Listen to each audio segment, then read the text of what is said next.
As we look at the mission opportunities still facing us, the cities loom large. This is where most people now live on planet Earth, and that's where we have the fewest Seventh-day Adventists. But what a wonderful opportunity. And I want to thank you for your support of Global Mission that helps us start new groups of believers in cities around the world. And the annual sacrifice offering is a specific opportunity every year with every cent going to help Global Mission, to support Global Mission pioneers, to start centers of influence, to start new groups of believers in challenging areas all around the world. And I want to thank you so much for your continuing prayers, financial support, and personal involvement.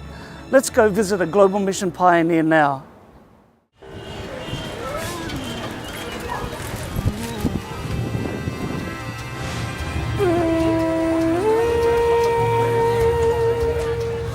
Kamla is a Global Mission pioneer in New Delhi, India.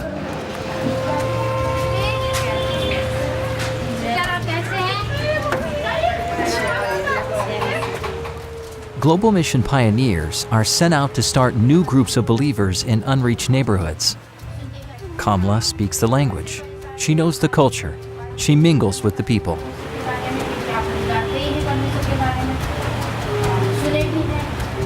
New Delhi is one of the most densely populated cities, with millions of people who don't know Jesus.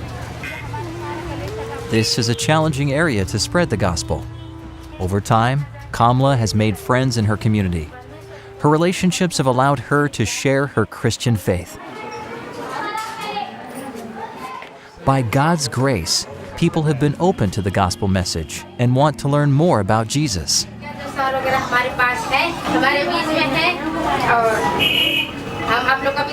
Kamla speaks every Sabbath to a growing congregation that meets in this small room.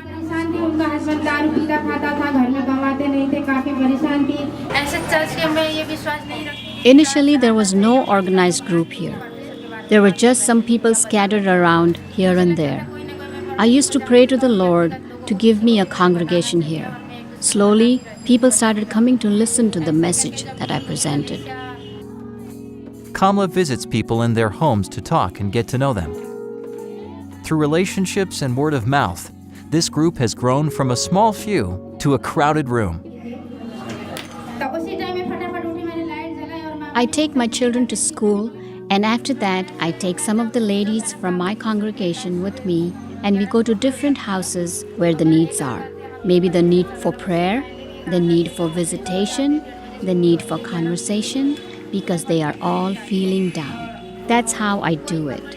I do small group meetings, visiting door to door, house to house, and that's how people enjoy the church here. One of the members who helps is Karishma. She came to know Jesus because of Kamla. Kamla visited Karishma's house regularly to talk. Karishma's mother had been sick in bed for 25 years with little hope for recovery. Since she was always home, she heard them talking about Jesus. Karishma's mother did not want her daughter to become a Christian. She warned her not to trust Kamla.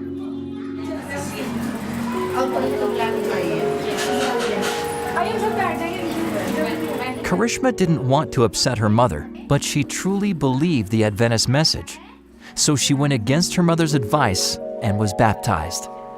She prayed faithfully for her mother every day. Kamla continued to visit and began telling Karishma's mother of Jesus' healing power. Eventually, Karishma's mother accepted Jesus into her life as well. As soon as she accepted Jesus into her life, she was able to walk again. After 25 years of sickness, she was healed. God's healing power transcends all impossibilities. As congregations like this continue to grow, so does our world's population. Millions of people around the world don't know Jesus. Global Mission pioneers are working hard to keep up with the great need.